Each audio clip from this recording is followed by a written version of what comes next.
Mes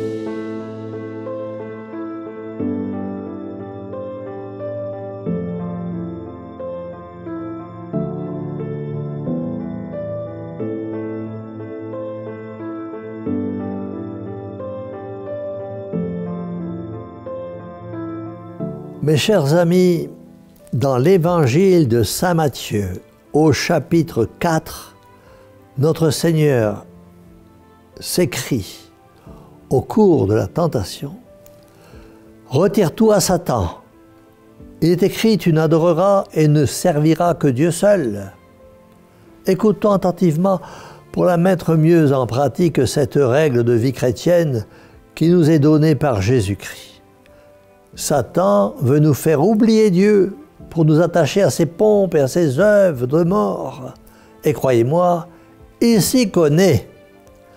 Nous aussi, nous devons, comme Jésus, lors de la tentation, nous écrier: « Retire-toi, je préfère Dieu seul, car Dieu seul me suffit. » Mes amis, être calomnié, être méprisé, mais avoir Dieu pour soi, c'est meilleur que d'être honoré, à la condition de repousser le père du mensonge et de l'iniquité.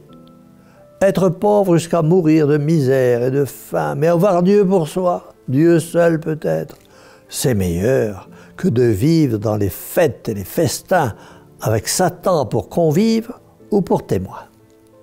Être rejeté par des hommes d'église parce que l'on ne veut pas trahir l'enseignement des pères et des docteurs et parce que l'on a le souci des âmes à sauver. Mais avoir Dieu pour soi, Dieu seul, peut-être, c'est meilleur que d'avoir pour soi des clercs et des prélats, galeux de la gale contagieuse de la destruction, car il vaut mieux obéir à Dieu seul plutôt qu'aux hommes. Mourir sur la paille avec Dieu pour consolateur et ami, c'est meilleur que de vivre sous les lambris dorés avec la crainte de tomber entre les mains du juge suprême. Mes chers amis, recueillons-nous un instant et rappelons-nous que nous ne devons servir que Dieu et n'adorer que Dieu seul. Certes, nous adorons Dieu, mais n'adorons-nous que lui? Que de concessions à l'esprit du monde, que d'attention pour conserver l'estime, la considération aux dépens de l'humilité et de la vérité. Aujourd'hui, avec l'aide de la très sainte Vierge Marie, la servante du Seigneur, soyons simples, vrais, ne servons que Dieu, faisons chacune de nos actions pour lui plaire et accomplir son adorable volonté. Acceptons aussi la place qu'il nous a donnée ou qu'il nous donnera dans le monde, sans désirer plus, sans redouter moins. Disons au Seigneur que nous ne voulons que ce qu'il désire pour nous.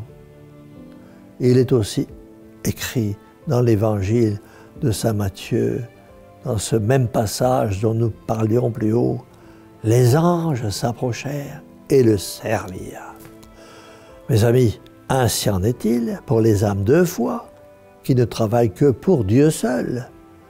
C'est pourquoi en ces temps des derniers temps, où l'humanité souffre de sa décadence et où de nombreux clercs s'éloignent de la Sainte Écriture, disons de toute notre âme à la Vierge Marie notre Mère: « Ô Marie, Mère au cœur douloureux et immaculé, sauvez-nous. » Et que la bénédiction du Dieu Tout-Puissant, Père, Fils et Saint-Esprit, descendent sur vous tous et y demeurent à jamais. Ainsi soit-il.